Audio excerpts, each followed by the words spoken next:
प्राचीन काल में एक ब्राह्मण रहता था। वह बहुत निर्धन था। उसके कोई संतान नहीं थी। उसकी स्त्री बहुत मलिनता के साथ रहती थी। वह स्नान न करती थी, किसी देवता की पूजा नहीं करती थी। इसे ब्राह्मण देवता बड़े दुखी थे। बेचारे बहुत कुछ कहते थे, किंतु उसका कुछ परिणाम न निकला। भगवान की कृपा से ब्राह्मण की स्त्री से कन्या रूपी रत्न पैदा हुआ।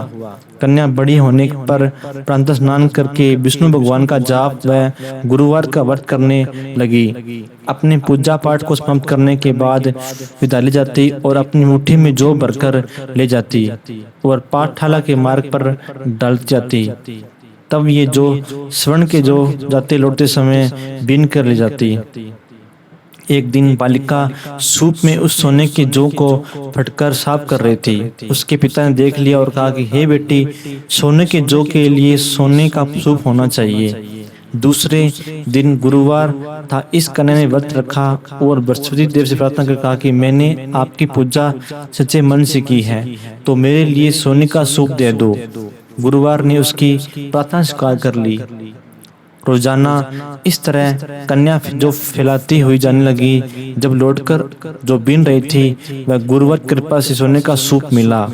उसे वह घर ले आई और उसमें जौ साफ करने लगी, परंतु उसकी माँ का वही ढंग रहा। एक दिन की बात है कि वह कन्या सोने के सूप में जौ साफ कर रही थी। उस समय उस शहर का राजपुत्र वहां होकर निकला।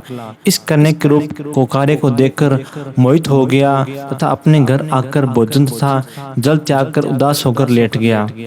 राजा को इस बात का पता लगा कि अपने प्रधानमंत्री के साथ उसके पास गए और बोले, हे बेटा, तुम्हें किस बात का कष्ट है?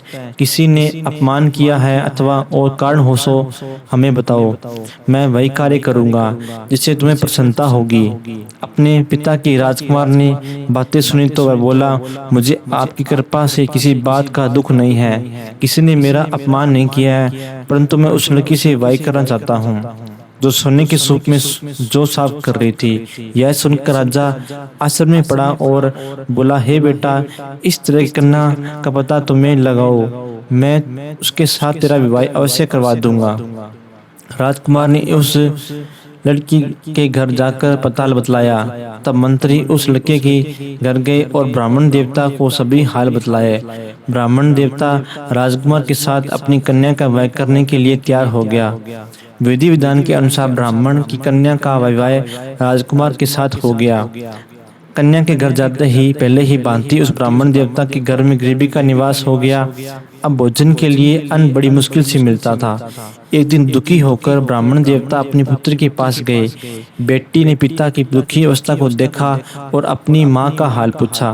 तब ब्राह्मण ने सभी हाल कहा। कन्या ने बहुत सारा धन देकर अपने पिता को विदा कर दिया। इस तरह ब्राह्मण का कुछ समय सुखपूर्वक व्यतीत हुआ। कुछ दिन बाद वही हाल हो गया। ब्राह्मण फिर अपनी कन्या के यहाँ गया और सारा हाल कहा। लड़की की बोली, हे पिता, आप माताजी को यहाँ ले आओ, मैं उसे विधि बता दूंगी जिससे गरीबी दूर हो जाएगी। वह ब्राह्मण देवता अपनी स्त्री के साथ लेकर पहुंचे तो अपनी माँ को समझाने लगी, हे माँ, तुम सुबह जल्दी उठकर सबसे पहले स्नान करके विष्णु भगवान की पूजा करो और तुम्हारी गरीबी दूर हो जाएगी। परंतु उसकी माँ ने एक ही बात नहीं मानी। प्रातः काल उठकर अपनी पुत्री की बच्चों की जुठन को खा लिया और उसे उसकी पुत्री को बहुत गुस्सा आया और एक रात को कोठरी के सभी सामान निकाल दिए।